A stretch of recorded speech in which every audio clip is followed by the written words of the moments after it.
ఎప్పుడు చెప్పినా నేను అదే చెప్పాలి. నేను ఇక తప్పించాక ఏమో లేదు ఇక బాధ్యత గురించి చెప్తానికి.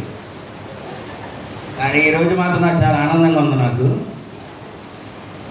అంటే నాకు కూడా తెలియకుండా ఒకసారి నేను 2003లో ప్రేయర్కి వస్తే మామూలు రోడ్డు మీద పెడతారు కదా మనం ఈ సందులో, అక్కడ ప్రతి సంవత్సరం పిలుస్తాను నన్ను. వచ్చాను, ప్రేయర్కి వచ్చాను, అందరూ అక్కడ కూర్చున్నారు రోడ్డు మీద, అన్నీ చూశాను నేను. తర్వాత ఎవరో చెప్పలే నాకు కూడా అప్పటికప్పుడు మరి ఎందుకు అనిపించిందో నాకు తెలీదు. మరి అదంతా మరి అది దేవుడు కృప అనుకుంటున్నాను. నేను మీ అందరూ ఉండడానికి నేను చర్చికి నేను స్థలం కోసం నేను ప్రయత్నం చేస్తానని చెప్పి ఆ రోజు నేను మైకులో, ఇక్కడ చాలామంది ఇక్కడ వినే ఉంటారు ఆ రోజు నేను చెప్పిన మాట అమ్మా. అది వేరే నాయకులు కూడా నేను చెప్పరా వాళ్ళకి, అలా చెప్పకుండా నేను నా నోట్లోకి వచ్చిందని వాళ్ళ పని జరగనే వాళ్ళ గతంలో కొంతమంది నాయకులు, అది నాకు తెలుసు. చాలా పని చేసాం వాళ్ళకి మేము, మా డబ్బులు ఖర్చు పెట్టుకుని కూడా మేము పనిచేసే సందర్భాలు ఉన్నాయి. ఆ సంగతి కూడా తెలుసు మావాడు. మీరు కూడా చాలాసార్లు వచ్చారు. మీరు ఏ కార్యక్రమం అయినా సరే, పార్టీ పని అయినా సరే, ఏదైనా సరే, ఎందుకంటే మంత్రి కోసం పాపం, కానీ వాళ్ళు అవకాశంగా తీసుకొని చాలా ఇదిగా వాడుకున్నారు. కానీ దేవుడు గొప్పవాడు కదా మనుషుల కన్నా. అది ఏం చేయాలో అది చేశాడు. ఎక్కడ ఎవరిని కూర్చోబెట్టాలో ఆయన కూర్చోబెట్టాడు. నన్ను కూడా ఎక్కడ తీసుకెళ్ళాలో అక్కడ తీసుకెళ్ళాడు. ఇక్కడికి నా పని కూడా అంతా అయిపోయింది. అప్పుడు ఎంతో పాటు ఉంటే ఎవరిదైనా. అప్పుడు నాకు మా తమ్ముడు వెంకట ఎప్పుడైతే పరిచయం, నాకు చిన్నప్పటి నుంచి సాంసరా గారు కానీ వెంకట కానీ, వెంకట నన్ను ఎప్పుడు అంటుంటాడు, అసలు మీరు అసలు అక్కడ వద్దండి, మీరు అక్కడ వేస్ట్, మీరు అనవసరం చెప్తే వినరు, మీరు నా మాట అనేది మీరు అని ఎప్పుడైతే చెప్తుంటాడు మావాడు. సరే తమ్ముడు నేను ఇష్టం అన్న చెప్పాడు. పవనమ్మ గారి దగ్గరికి వెళ్ళాం, ఆ రోజున కలిసాం, ఆయన దగ్గరికి తీసుకెళ్ళడం జరిగింది. అంతా చేసింది మా తమ్ముడు వెంకటే. ఈ సందర్భంగా తమ్ముడికి నేను థ్యాంక్స్ చెప్పాలనుకున్నాను. ఆ తర్వాత నేను బాజీ గురించి చెప్పాను 2 మాటలు. ఇంత తమ్ముడు ఇలా అనుకున్నాను ఏంటంటే దేవుడి కార్యక్రమం కాదంటే చేద్దామన్నాడు. తీసుకెళ్ళాము, అన్నయ్య గారికి చెప్పాము. ఆయన 2వ మాట మాట్లాడకుండా వెంకట మీద ఉన్న గౌరవంతో చేద్దామన్నారు. కానీ దీన్ని అలా చేసే గారు ఎన్నో ఆటంకాలు మీకు తెలుసుకమ్మా, ఎన్ని ప్రయత్నాలు దీని గురించి ఎంతోమంది ఆపాలని. కానీ మానవ ప్రయత్నం ఇదంతా, దేవుడి ప్రయత్నం ఆగుద్దా? ఏదే అది నేను లేకపోయినా ఆగదు, ఇది వెంకట లేకపోయినా ఆగదు. ఉమా గారు ఆటలు ఇచ్చారు కాబట్టి అసలు ఆగదు.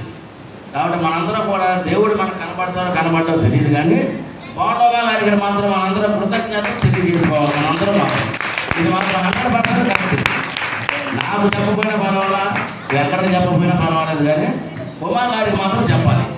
ఎందుకంటే అతని పార్టీ కాకపోయినా, ఆయన కార్యకర్తలు కాకపోయినా, మేమందరం ఒక దేవుడి మందిరం అని వెళితే ఎవరైతే ఏంటి ఆయనకి దేవుడి మందిరం వచ్చారు కాబట్టి వీళ్ళకి ఇవ్వాలి అని వెంకటను చూసి ఇచ్చారు. కాబట్టి ఉమా గారికి మనం ఎప్పుడు కూడా మనం రుణపడి ఉండాలి. మనం ఆయన ఎవరు చెప్తారని తెలియాలి. మనం ఏదైనా ఉమా గారి కోసం మనం పనిచేయాలని చెప్పి నేను చెప్తున్నాను. ఇది మాత్రం 100% కరెక్ట్. దేవుడు కూడా నన్ను ఈ విధంగా ఉపయోగించుకుంటాడని చెప్పి నేను నమ్మలేదు. కానీ దేవుడు గొప్పవాడు. దేవుడు నమ్ముకున్నాడు ఎప్పుడు కూడా చెడిపోడు. ఇప్పుడు బాగా చెప్పాడు ఇందాక మీకు, చిన్నప్పుడు నేను ఎలా ఉన్నాను ఏంటని. అసలు వీడి గురించి చెప్పాలంటే మామూలు విషయం కాదు, కానీ ఇప్పుడు చెప్పకూడదు. నేను చాలా విషయాలు అంత దూరపని చేసేవాడు. నేను 2-3 సార్లు నేను స్టేషన్కి తీసుకొచ్చిన సందర్భాలు కూడా ఉన్నాయి. నైట్ పూట 12-1 గంట ఆ టైంలో కూడా వెళ్ళిన సందర్భాలు ఉన్నాయి. కానీ ఇలాంటి వ్యక్తి మారాడని నాకు ఆశ్చర్యం అంతే. అందుకని ఏదో చేయాలి అని నేను అనుకున్న బలంగా చేశాను. దేవుడు చేపించాడు. ఇక ఇక్కడ మీరందరూ కూడా నాకు కూర్చొని చక్కగా మీరు దేవుడు వాళ్ళకి నాకు చాలా ఆనందంగా ఉంది. నాకు ఇదంతా కూడా దేవుడికే మహిమ. ఇక్కడ ఉన్న వాళ్ళందరూ కూడా బాగుండాలని, మీ ఇళ్లలో కూడా ఏ లోటు లేకుండా, ఏ ఇబ్బందులు లేకుండా మీరందరూ కూడా హ్యాపీగా ఉండాలని కూడా నేను ఆ దేవుడి కృప మీ అందరికీ ఉండాలని కూడా కోరుకుంటూ, మరి అలాగే మామూలు వెంకట వాళ్ళ కుటుంబానికి కూడా, వాళ్ళ కుటుంబం కూడా బాగుండాలని, ఈ చర్చి కోసం కష్టపడి చేసిన వెంకట వాళ్ళ కుటుంబం వాళ్ళ పిల్లలందరూ కూడా బాగుండాలని, మరి ముఖ్యంగా మా సాంబశివరావు గారు పెద్ద ఆయన బాబాయ్కి మనోదాకా బాబాయ్కి ఒంట్లో బాగా, కానీ ఒంట్లో బాగోపోయినా సరే మంచం మీద కూడా ఆయన ప్రేయర్ చేసుకుంటున్నాడు. ఆయన నాకు తెలిసి నేను ఇంటికి వస్తాను, నేను పక్కన ఇచ్చాను. ఆ దేవుడు గొప్పవాడు కాబట్టి ఈరోజు ఇలా కూర్చోబెట్టాడు మనందరి మధ్యలో కూడా. నిజంగా సాంబశివరావు గారు కూడా మనందరి తరఫున కూడా కృతజ్ఞతలు తెలియజేసుకుంటున్నాను. ఈ అవకాశం ఇచ్చిన మీ అందరికీ కూడా, మీరందరూ కూడా ఇలాగే ప్రతి సంవత్సరం ప్రతిరోజు కూడా మీరు అనుకున్న పనులన్నీ జరగాలని, మీ కార్యాలన్నీ సఫలం అవ్వాలని నేను యేసయ్యని కోరుకుంటూ ఈ అవకాశం ఇచ్చినందుకు మీ అందరికీ థ్యాంక్స్ చెప్పుకుంటున్నాను. యేసు రక్తం చేయి. Thank you. చక్కని మాటలతో బలపరిచిన మరి చిత్త శ్రీని గారికి, నాయకులకి మా హృదయపూర్వక వందనాలు. చర్చి తరఫున, మా కుటుంబం తరఫున హృదయపూర్వక వందనాలు. దేవుడు వారి వ్యాపారములను, వారి కుటుంబాలను దేవుడు కృప చేత ఇది మొదలుకొని దేవుడు ఆశీర్వదించి కనపరచును గాక. మంచిది, చక్కని సమయం.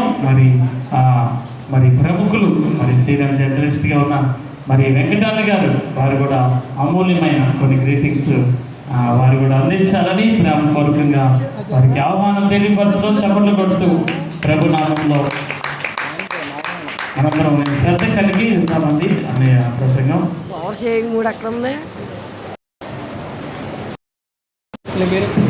అందరికీ నమస్కారం. మీ అందరికీ వందనాలు దేవుడి పేరుట.